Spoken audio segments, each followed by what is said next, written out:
Buddha considered the gratitude and the gratefulness as the mother of all the good qualities. In Mahamangala Sutta, the Buddha says, having a grateful mind is a blessing for your life. Okay? So how can we practice this gratitude? And what is the meaning of gratitude? Now, the word that is given to gratitude, given for the gratitude in Buddhism is called katanyuta. Katanyuta means the ability to remember what one have done to you. That means the helps that have done to you. If you can remember the people and the helps that you have given, okay, people have done to you, then that is called the gratitude. So how can we practice this? Well, you can be grateful and you can be thankful for almost everything in your life. Let's say you take your food plate to your hand. You can practice gratitude in there. How? You can be grateful for the people who made that food. Maybe your wife, maybe your husband, maybe someone who helped you. Okay? So you can be grateful for them. You can say that, thank you. Okay, you can say that, thank you. I'm grateful for you. Okay? Because of you people, I live happily and I live in comfort in my life. In every morning, take a little time to practice this gratitude in your life. Okay? Wake up in the morning and say that I am thankful for my life. Okay? I am thankful for the people who lived around me, who helped me, okay? Who was there with me in my life in the hardest times. And also in the same time, we can be happy about the tough times and bad people in our life too. Okay? So many people don't think about this because we become grateful for only for the good people and the good situations in our life. No, we can be grateful for the bad people and difficult situations in our life. How can we do that? Well, because of the bad people and because of the bad situations and tough situations in our life became so much interesting, right? Imagine if your life became all the things, like you got all the things you wanted, okay? And there were all the people who were good and nice to you, okay? You didn't face any tough situations in your life. There's nothing much interesting about your life. But because of the bad people and because of the tough situations and the bad days in our life became so much interesting, no? Because there's a story for us to tell. Okay, there is an interesting story for us to tell. That is why the more we face tough situations, our life becomes so much interesting. So we can be thankful for the bad people and say, like, thank you for giving me tough times. Thank you for giving me the ability to practice the patience and love and kindness and compassion for you because of you people. In that way, you can be, you see, if you think about it, you can be grateful for every situation and everything in your life. So every single day, when you wake up in the morning, take a little moment to say thank you for everything and every person in your life. So keep that in your mind and practice this wonderful quality of gratitude. Namo Buddhaya. Namo Buddhaya. Welcome to today's video. Today, I want to share with you some meditation tips and some mindsets that we should develop while we're sitting to meditation. Now, one of the most difficult things when we are doing meditation is to keep going the meditation. That means to do it every single day. Okay, it is very easy to start meditating. It is very easy to start a session of meditation, but it's very, very difficult to maintain it continuously, to do it every single day. Okay, these are the problems that most of the time many meditators struggle with. They say like, okay, I cannot meditate every day. Maybe I don't enjoy sometimes doing it. So there are some mindsets that you should practice and you should develop before sitting to the meditation to keep it going. So from this video, we are going to discuss about it. So without any further ado, let's dive in. The first mindset that you should develop when sitting to the meditation is to have less expectations. I know that when we are sitting to meditation, we all like to have a mind of concentration and calmness and peacefulness. But it does not come overnight. It does not come in one practice or one take. It takes a long time for our mind to get into that level. So think of your mind like a baby who is learning to walk. So give yourself a good time and sit down to the meditation with very less expectations. And then you can expect maybe like 0.01% progress from one session of meditation. And just be calm and be patient to and let your mind to be in the progress. Okay, so that is how that you can keep on doing the meditation. Then you can enjoy the meditation, because when we have big expectations and when our minds cannot live up to that expectation, then you will never be able to enjoy doing meditation, because your mind is not becoming what you have expected. So sit to the meditation with very less expectations. The second mindset that we all have to develop while sitting to the meditation is to take a good time. Now, one of the advices that we have given while meditating and when we are sitting to the meditation is to think of yourself like you have time forever. So when you have those other plans in your mind, it's really difficult to meditate. And that is why it is much better to set a timer to meditate. And during that time, you can be fully relaxed and think like, I don't have anything to do but just to meditate, but just to focus on my breath, or just to be aware and mindful about my body and my mind. And when you do that, it creates a peaceful and a comfortable environment for you to meditate. So as the second tip, take a good time and take good free time to meditate. The third mindset that we have to develop is to let it come and let it go. Now, what do you mean by this?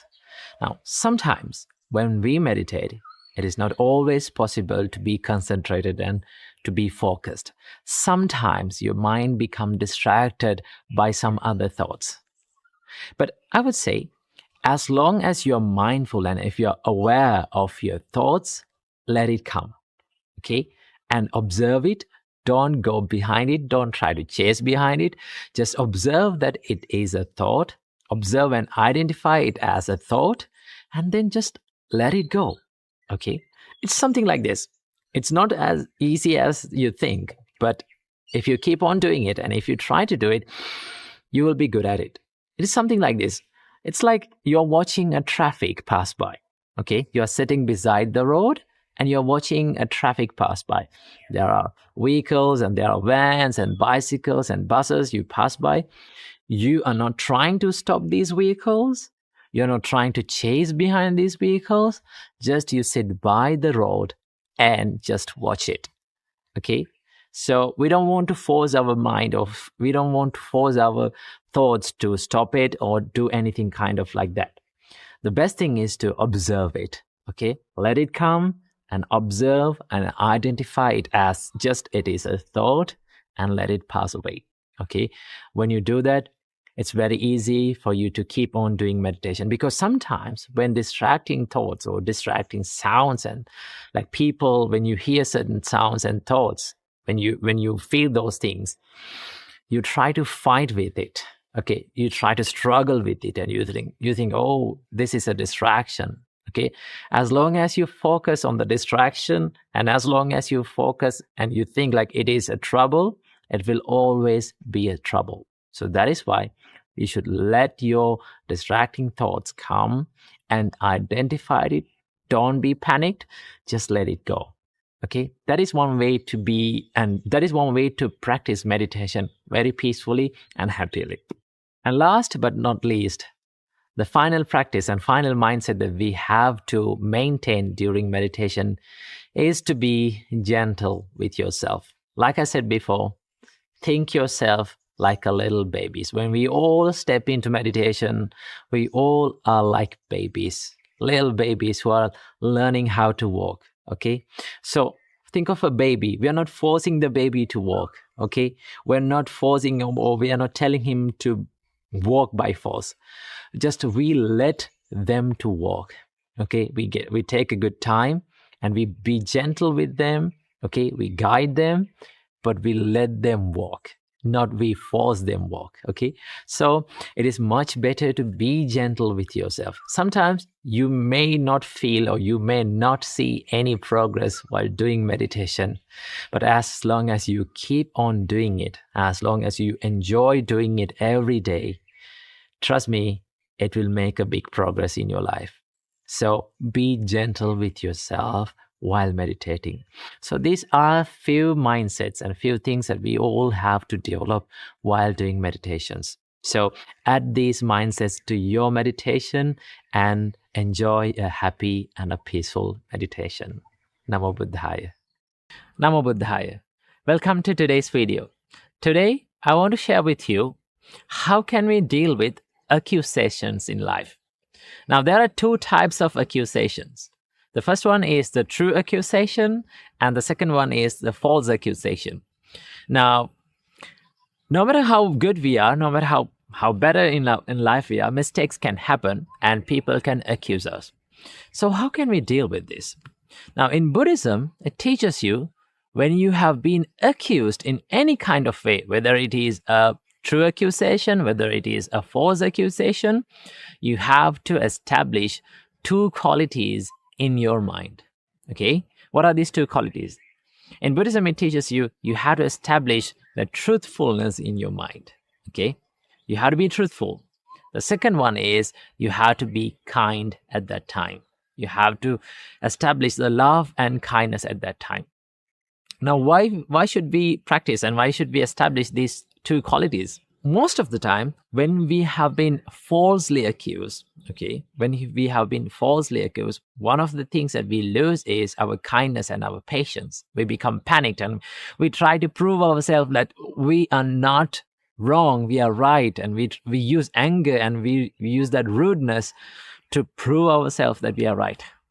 But when you become so much panicked and whenever you use your anger and hate to prove yourself right, it's very unproductive and it becomes very unsuccessful in proving that, because most of the time people will never listen to you when you are angry, and people will never listen to you when they are angry as well.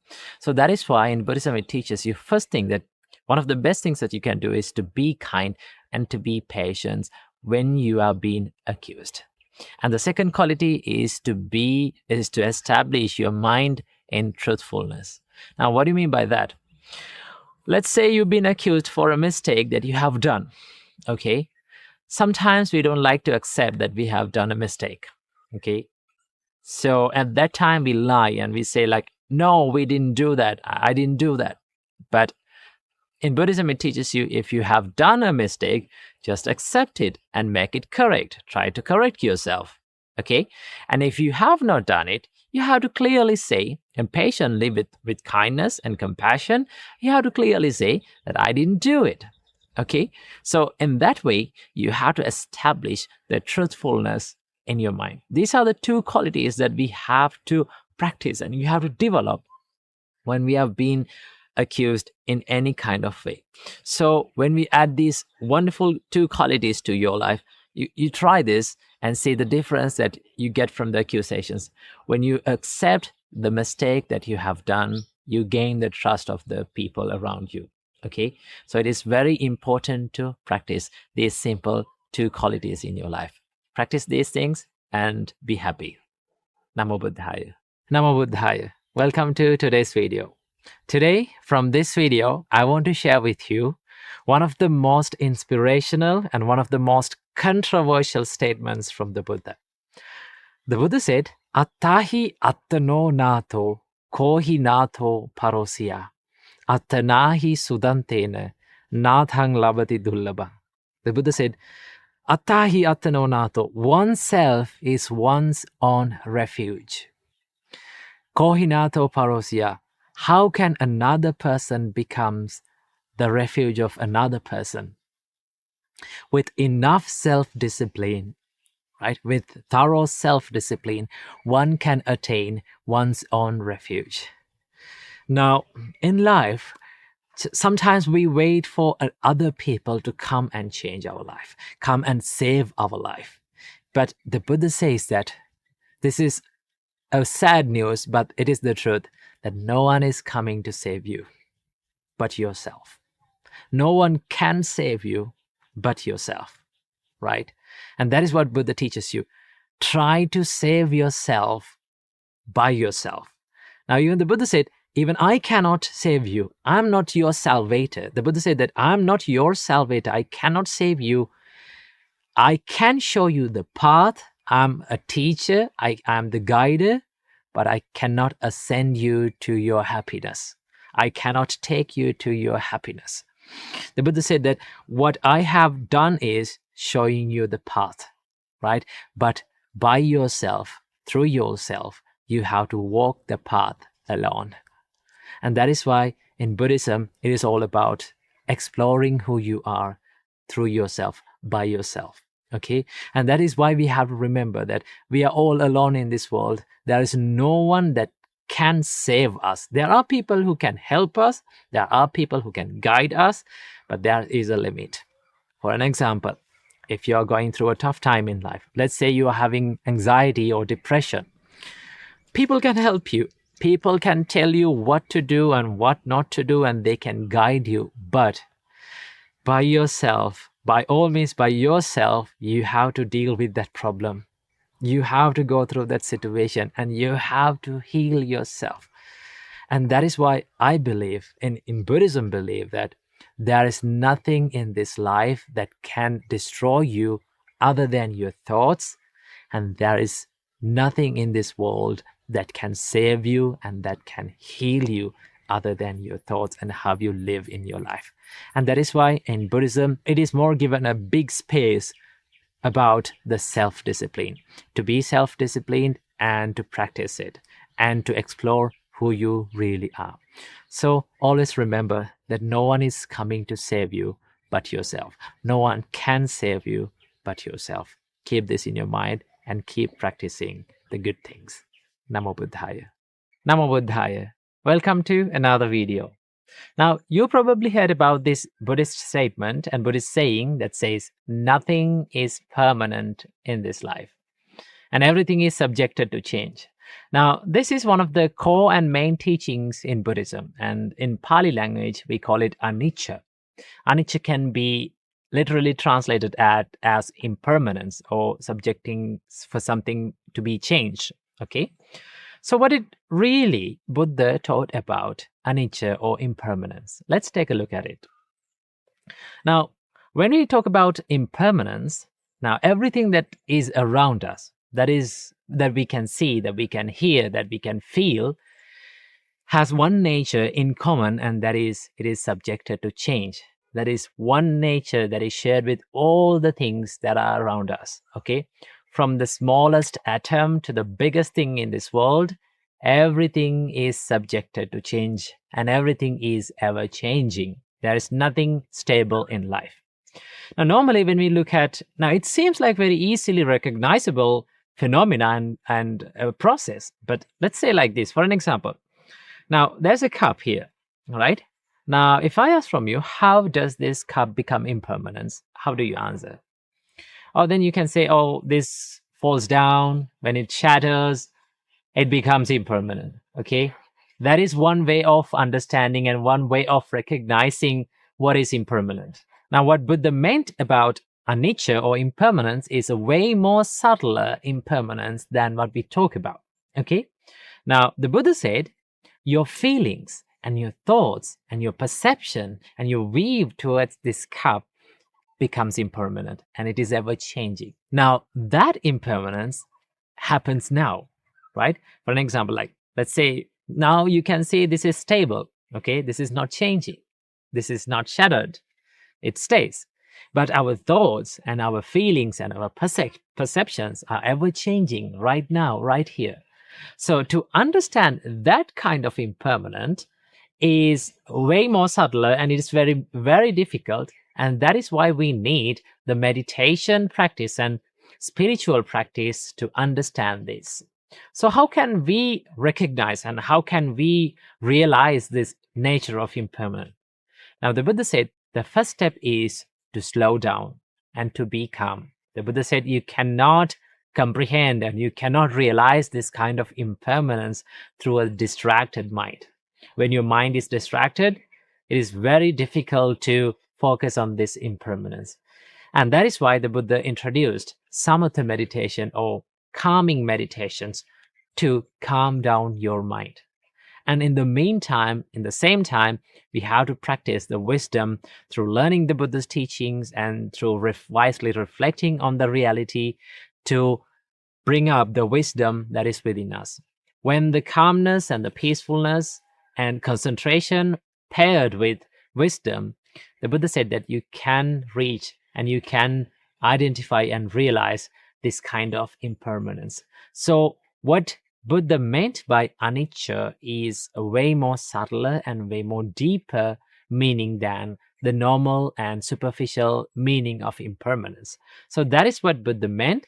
So that is what we have to practice to realize and to see in Buddha's teachings. So I hope you got some idea about what anicca is. So add this into your life and try to realize this anicca by practicing meditation and by realizing the true nature of your life. Namo Buddhaya. Namo Buddhaya. I need to ask a question from you. Do you really exist? Now, have you ever thought of this question? It sounds like a funny question, right? Do you really exist? And do I really exist? Now, this was a question that was asked from the Buddha on point, but the Buddha refused to give any answer to this question. Buddha kept silent to this question. The reason why the Buddha kept silent was not because he did not know about anything about this, but the Buddha said that by answering these kind of questions will lead to a lot of wrong views, will lead to a lot of problems, okay? Now, for an example, if one said like, okay, I do not exist or you do not exist, then there will be many questions and many problems. Then it will lead to many problems like, okay, if I do not exist, then who is the person who is experiencing all those karma? And who is the person who is being reborn? Okay. And also, if I don't really exist, what's the point of doing good and bad things? Right? There's no point of doing good and there's no point of doing bad. Okay. And there's no point of becoming kind to people. And there's no point of helping people. So it will lead to many problems and many ethical dilemmas by answering these kinds of questions. And that is why the Buddha refused to give answers on point and directly to these kind of questions. But the Buddha explained that who you are, okay? That's what Buddha focused on. So the Buddha said that by answering these kinds of questions, by saying that you don't exist, you fall into one extreme, and that is called nihilism or complete annihilation. Now, one of the complaints that Buddha got in his time was the people complained him that he was a complete annihilator. Okay, he annihilates people by letting them into the nibbana. So people considered nibbana as a complete annihilation. But it is not a complete annihilation. The Buddha said that when you say that you don't exist, it falls under one extreme, and that is called nihilism, which was known as ucceda. And if you say that you exist, then it falls into the other extreme, and that is called the sashvata or the eternalism. What Buddha teaches you is, what the Buddha says that my teachings lies in the middle. I teach you the middle way. What is the middle way? To find what you consider as who you are or true self, okay? And realize the nature of it. The Buddha did not say that you don't exist. The Buddha did not say that you exist. The Buddha said what one consider as self or I is subjected to change, right? Now, what we consider as I? We consider as I is our eyes, our ears, our nose, our tongue, our body, and our mind. Okay, this is whom we call I. And also, what are the things that we called consider as ours, the things that we see, the things that we hear, the things that we smell, and the things that we taste, and the things that we physically feel, and the things that we think. So all those things together we called as I, or my things, okay, myself. So the Buddha said, just take a look at to these things, what you call self, and understand that all the things that you consider as yourself is subjected to change. It is ever changing. For an example, our eyes and our ears, nose, tongue, body, mind is ever changing, right? What we see in this world, what we experience in this world is subjected to change. Right here, right now, it is changing. So the Buddha said, what you consider as I or myself or mine is subjected to change. Then the Buddha said, if something is subjected to change, and that is suffering, okay, that leads to suffering. For an example, let's say we are having a good time and we are having good experiences and good feelings and happy feelings. So what we like to do, we like for them to be permanent. Okay, we like to feel good forever, but it is subjected to change. Okay, it is changing, and when it is changing, we suffer. And let's say we are having a bad experience or difficult experience, then with what we think is, okay, this pain, this suffering is going to last forever, but it is also subjected to change. So that is why the Buddha said, what you consider as you is subjected to change, and if something is subjected to change, it is suffering. And then Buddha said, if something is suffering, should it be considered as mine or I or myself? Turns out it is not. Why? Because if something is suffering, we should not consider it as ourselves. We don't like to consider it as ourselves, because as human beings, okay, as beings, we all like to be happy, not to suffer. Okay? And that is why the Buddha said, Buddha did not say that you do not exist. The Buddha did not say that you exist. The Buddha said, what you consider as yourself, what you consider as I, is subjected to change, and it is suffering. And then, as it is suffering, it should not be considered as self. Now, this whole concept is called anatta in Buddhism. Anatta, the word anatta, is oftenly translated as no self. But rather, when you take this word no self, right, it gives the meaning that you don't exist. That is why many people say, okay, the Buddha said that you don't exist. No, Buddha did not say that you do not exist. The Buddha said what you considered as I or you is not yourself.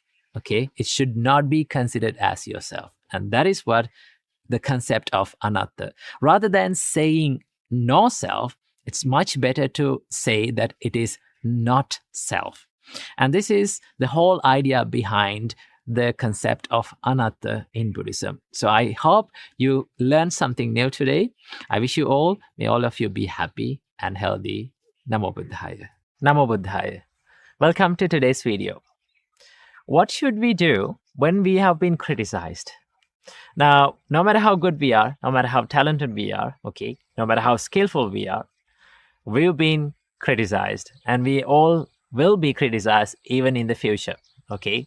No matter how good things that you do to this society, there are people who will not agree with you, who will see you as someone who is like a bad person. So it's okay to be like that. It's okay for people to not to understand you. So how can we deal with this criticism? Now, when it comes to criticism, there are two types, right? The first type of criticism is the constructive criticism. That means if someone is criticizing you to improve yourself, to make yourself more successful, okay? For someone who is looking for your happiness and for your successfulness, may criticize you for the good, okay? But there is the other type of criticism, and that is the negative criticism. Okay, people sometimes when they cannot understand you, people when they are jealous of you, they may criticize you to put you down.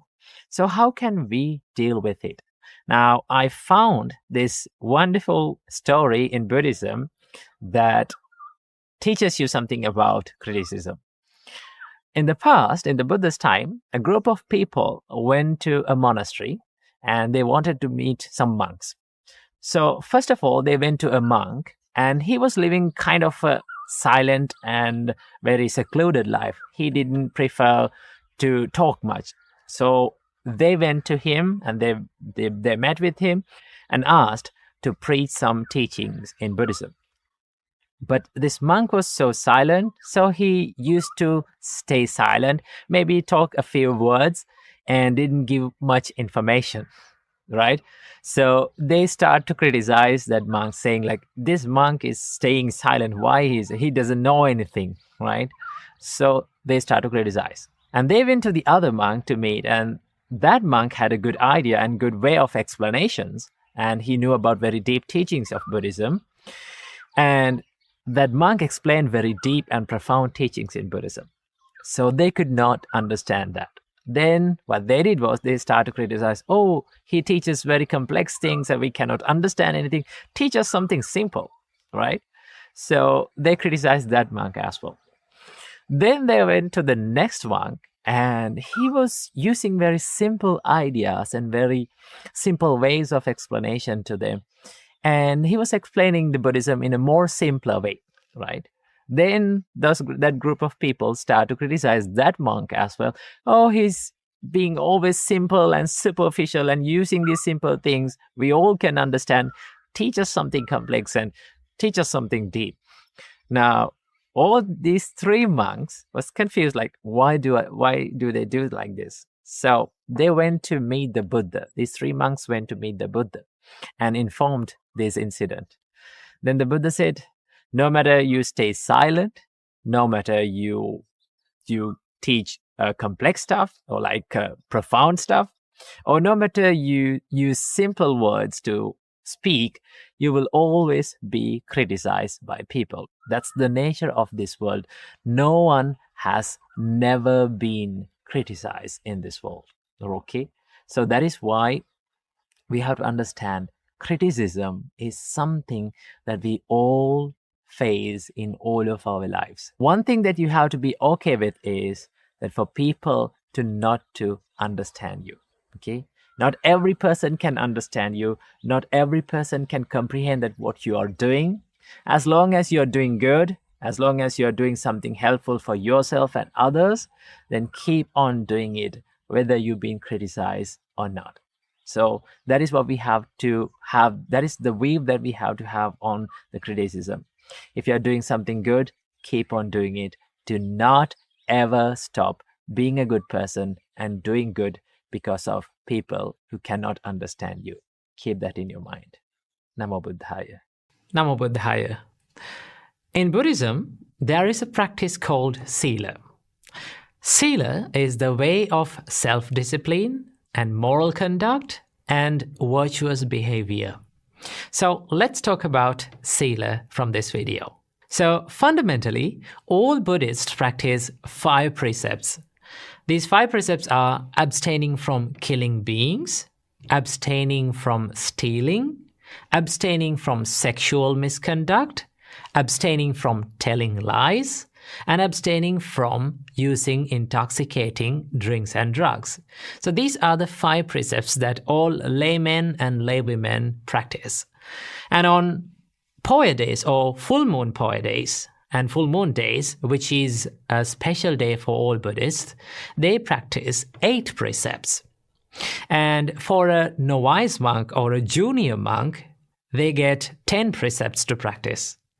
And for a senior monk or a higher ordained monk, they have 227 precepts to practice. So a lot of disciplinary codes and a lot of precepts and a lot of, you might think, a lot of rules, right? This is a complaint that most of the time that I hear from people who are new to Buddhism. They say, oh, there are a lot of rules, there are a lot of disciplinary codes, and there are a lot of restrictions. It kind of steals my freedom. But here's the thing. Buddhist precepts are not meant to be rules. They are not rules. They are self-disciplinary virtues that Buddha introduced to practice to keep the mind out of regret and to keep the mind more wholesome, to bring the mind to a more wholesome state. So why did Buddha introduce these practice as a sila or a disciplinary, these virtues or moral conducts or precepts? Why did he do that? The reason is the Buddha realized when someone engaged in such activities like breaking a precept, it accumulates bad karma or unwholesome karma. And what unwholesome karma leads to? That leads to suffering or regret. For an example, if someone kills animals or kill living beings, that needs to, he must create a lot of unwholesome intentions like violence, cruelty, and harmful thoughts, right? So these thoughts will lead to harmful results or suffering. The Buddha said that intention is the karma. Chetanahang bhikkhave kammang vadami. Monks, I say, the intention is the karma. So as intention is the karma, if someone generates more unwholesome intentions, then he will accumulate more unwholesome karma, which leads to unwholesome results or suffering as a result. So the Buddha said, it is much better to stay away from these actions which leads to suffering in life. And that is why Buddha introduced sila as a practice to be disciplined from your body and from your words to live a life of less regret, right? So most of the time, people when they commit or when they do these such offenses, or I would say when they do such unwholesome actions, what is the final result? It leads to the regret, right? They think like, oh, I shouldn't have done that. Maybe after a long time, they'll think like, I shouldn't have done that. To stay away from that regret, to stay away from your mind complaining to yourself that you're a bad person, you did this bad thing, to stay away from that, the Buddha said, be disciplined. Live a life of self-discipline or live a virtuous life. That is why Buddha introduced these precepts as sila. And also remember that if someone breaks such a precept, there is not a person or there is not any God who is going to punish that person. Buddha is not coming to punish you, okay? So if someone breaks the precepts, the Buddha introduced a way to make it correct, okay? If you did a mistake, the Buddha said that it is okay to do mistakes. Mistakes can happen, but you have to correct that mistake. Understand that mistake as a mistake, okay? Understand that offense as an offense and correct it. The way to correct an offense or a mistake is to be open up. Do not hide that offense. Do not keep that mistake in your life and hide it and cover up and live like pretend to be a good person. The Buddha said, if you did an offense, be opened up. Tell it to a wise person who can understand you and who can forgive you. Tell it to that person and free your mind. Okay?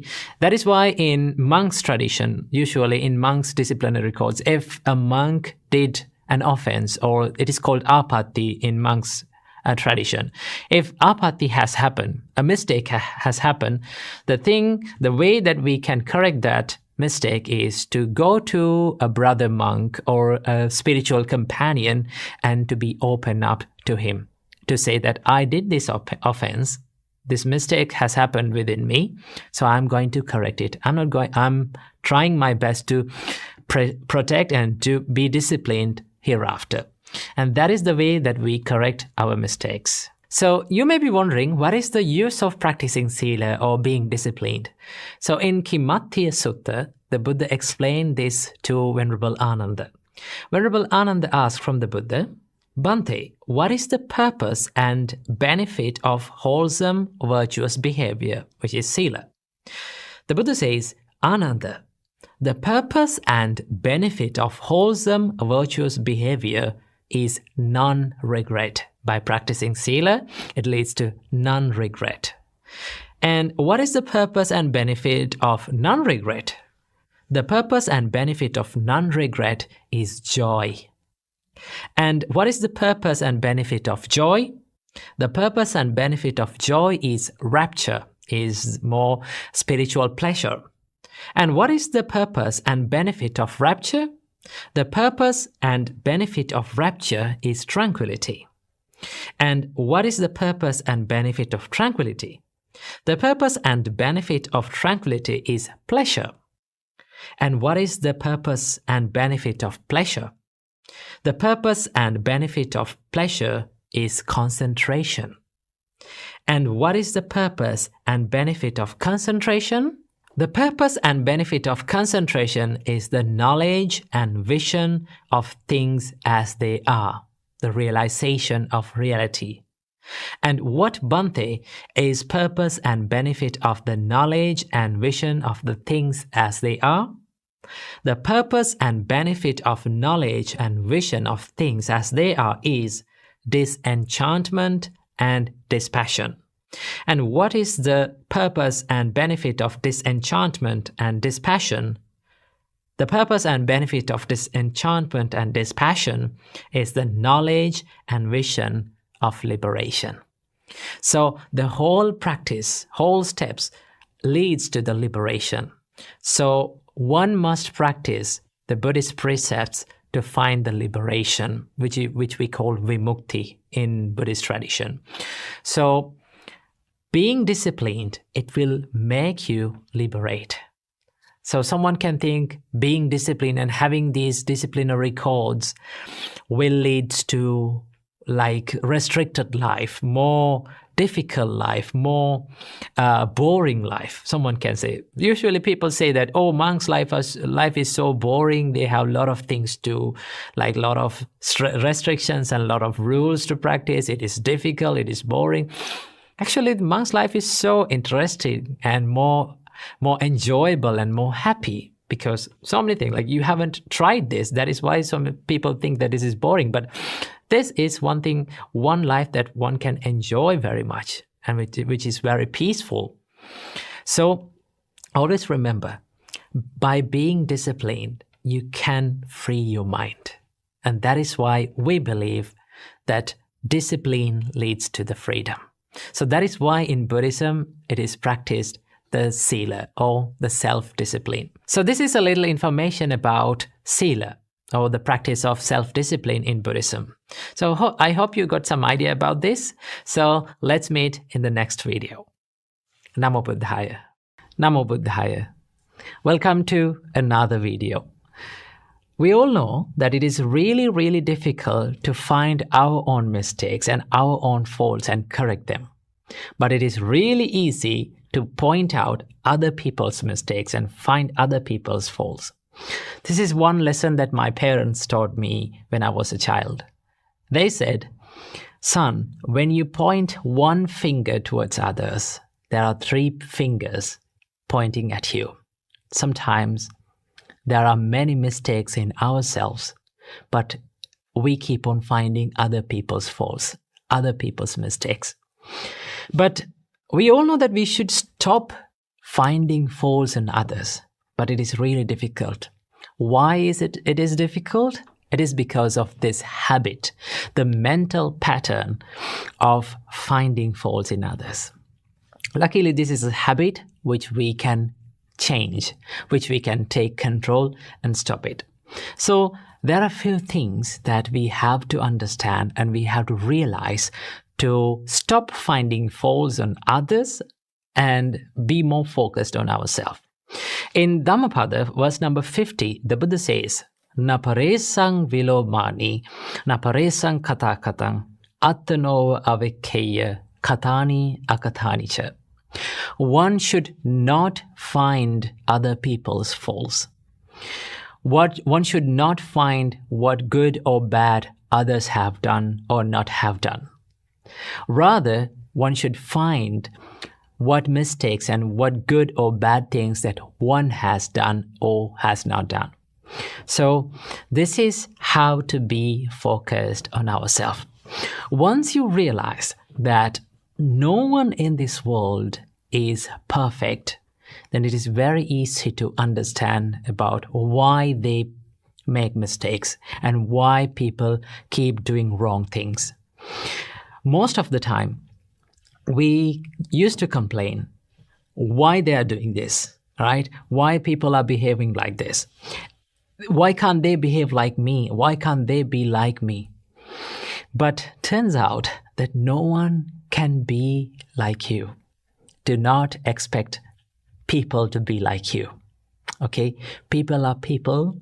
People are different, one person to another, and that is what makes this human life and human world so much beautiful, because there is this vibrant difference between people. In each and every human-made thing, there is an error. So back in those days when we were learning physics, we used to calculate all the things and measurements, and when we are doing it, we calculate one thing that is called the human error. Okay, what is it? The human error. That means the nature of humans is that there is an error always. And that error is not a bad thing. It is not always a bad thing. Sometimes it is the most beautiful thing in this world. Okay, so understand that no one is perfect. And no one can be like you. And no one can behave according to all the way that you want. Because people are living in their own worlds, in their own lives. They have their own dislikes and likes. So they live according to those intentions and emotions. So we have to understand that no one is perfect in this world.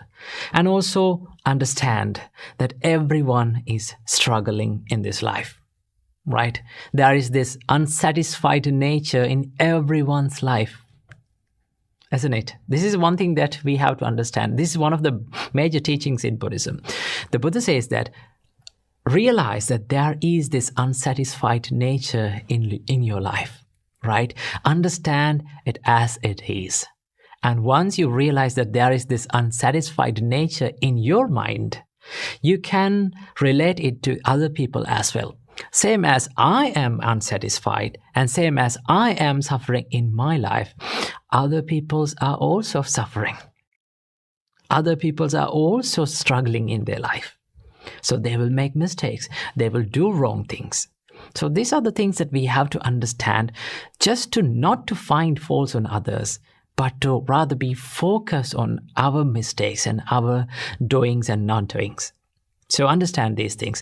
And also, there's one thing. Now, by saying this, should you forget all the mistakes that other people do and just focus on yourself? I would say no. Because there are people in your life that you should find faults. You should care about the mistakes that they do. They are the people who live closely to your life. They are the people who love you most. They are the people who you love most. Always remember, when you see such people's mistakes, there is a way to correct them. Okay? It is okay to find the faults on those people, but there is a way to approach them. There is a way to correct them. Do not choose the easiest way to correct other people's mistake. What is the easiest way? Using the anger and using the violence to correct mistakes on other people. This is not a productive way. If you truly love someone, if you truly care about other people's life, their life, you should approach them to correct their mistake in a more productive way. So you should think, what is the most productive way that I can correct their mistakes? Not to just to hold on to not to make them hold on to their own mistakes and keep on doing it. Not just to make them more stubborn on their mistake. So when you consider about that, you find the easiest way and you find the correct way to approach them. The best way to correct someone's mistake is to speak to them privately, not in publicly. Speak to them privately and just explain what mistakes that they are doing. Okay? And explain the consequences of the mistakes. And also, you have to praise and you have to appreciate the good things that they do. The more you see the good side and the bright side of the people, it is very easy to approach them and correct their mistakes. The more we see the negative side or the dark side of the people, here's one thing happen. You lose the ability to communicate. Because we are reminiscing and we just keep thinking about that or the negative idea or the negative point of that person and just forget about the strengths and all the abilities of that person that we can praise and we can appreciate. And by appreciating that, we can correct that little mistakes in them. So that is why just be more focused on the good side and the bright side of the people. So keep these points in your mind and live happily by seeing the good of other people and by seeing the wonder of this world. Namo Buddhaya. To be happy is every living being's right in this world. Everything that we do, everything that we say, why we are doing them, we do that to be happy. Just ask from yourself, why am I doing what am I doing? You can answer to yourself. You will find that the reason why I do everything in life to make myself happy. If I ask from you, why do you wake up early in the morning and just prepare some food and go out to work? To make yourself happy and to make others happy, isn't it? Yes. You gain happiness by making others happy as well. That you have to remember, right? So there are two types of happinesses in this world. The first type of happiness is called the material happiness, right? And also the other type of happiness is called the spiritual happiness. To call it a good life, to call it a perfect life, one must achieve these two types of happinesses in his life. One must experience both of these happinesses in their life, right? So from this video, I would like to share a wonderful teaching from the Buddha that explains about what are the types of happinesses that a person who is living in a household life, a family life, must achieve. Now, according to Buddhism, there are two types of lives. The first type of life is called the household life. That means the people who are living in a family life, right? Maintaining a family, living in a house, engaging in material pleasures and all the stuff, right? A household life. That means you, right? And also, there is this other type of life. It is called the monk's life, right? Which we can call them the homelessness life. That means we leave our houses, we leave our families and become monks, right? So that we no longer own a house. We no longer own a family. We no longer maintain a family. Right? So the ones who renunciate the household life, the ones who leave the household life, they seek a higher kind of happiness, right? That doesn't mean that they don't seek any kind of happiness.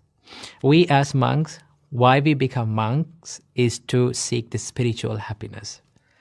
Now, when you become a monk, it doesn't mean you totally deny seeking the material happiness, right? But for a monk, there must be a limit for seeking the material happiness, because as living beings, we can't totally deny seeking material pleasure. As living beings, we must consume some sort of material pleasures in this world.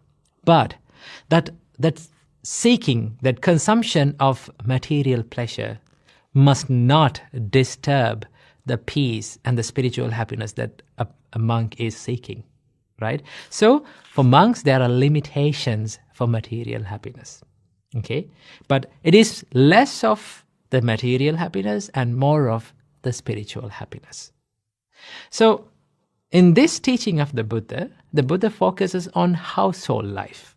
A household, a person who is living a family life.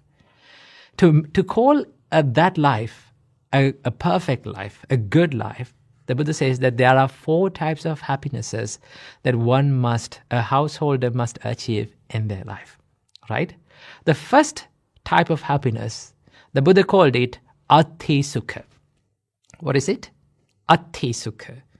Ati Sukha can be translated into English as the happiness of ownership. Now, what do you mean by the happiness of ownership?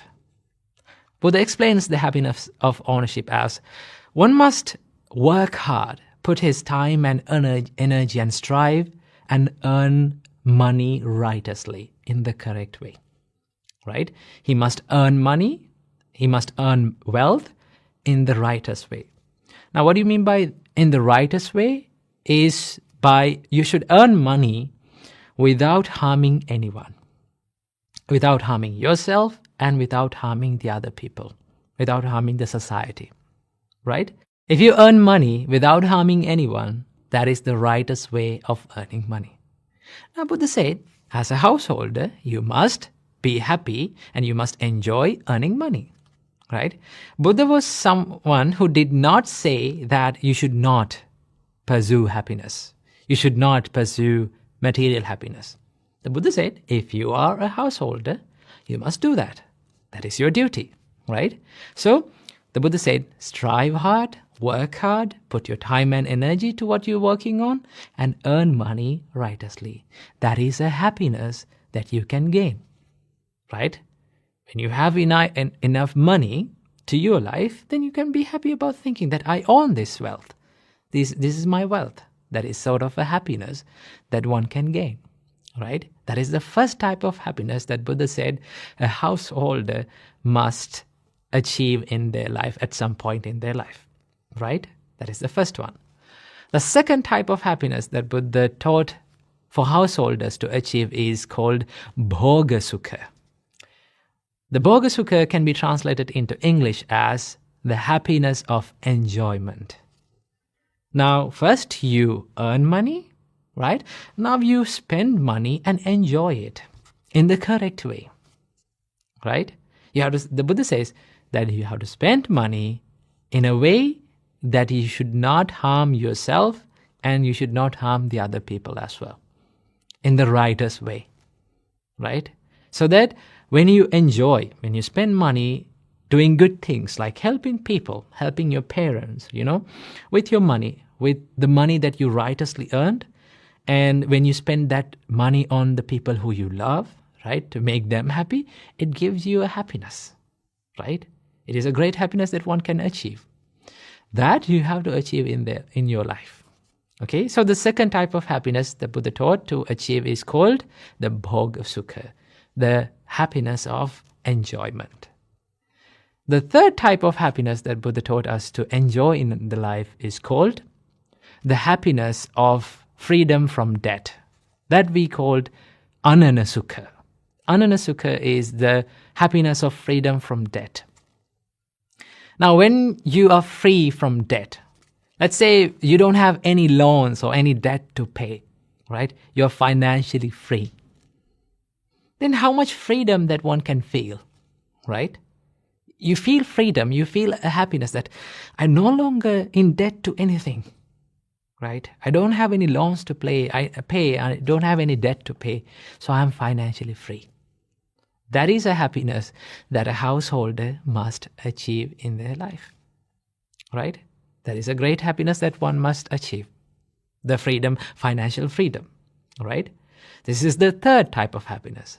And then the fourth type of happiness, this is the most important thing. This is the most valuable happiness that a householder must achieve in their life, according to the Buddha. Buddha said, the fourth type of happiness is called anavajja sukha. Anavajja sukha means the happiness from blameless life. Now, what do you mean by a blameless life? The Buddha says that you have to do things, you have to say things, you have to live your life in a way that you do everything with a good heart, with a good mind, with a wholesome heart, right? When you spend your life as a good-hearted person, as a good person, as a wholesome-hearted person, right? It gives you a bigger happiness, bigger enjoyment, thinking about who you are. That is the most important thing, because all the other material happinesses, right? All the other three material happinesses, it can give you happiness, right? I don't say that it cannot give you happiness, but if you did not have this happiness, anavajja sukha, if your heart is complaining who you are, what you do, right? If your heart is regretting about who you are, then the other things doesn't matter, right? What matters the most is how you live in this life, right? At the end of our life, the most important thing that we can be happy about is how we live this life, how much love we give to other people, right? How much we help to other people, how righteously and how correctly we lived our life. So the Buddha said, you must achieve this happiness as well, right? So these are the 4 happinesses that a householder, one who is living in a family life, spending a family life, must achieve. So I hope this video and this teaching from the Buddha gave you a little light to your life. So I wish you all, may all of you be able to achieve all of these happinesses in this very life. Namo Buddhaya.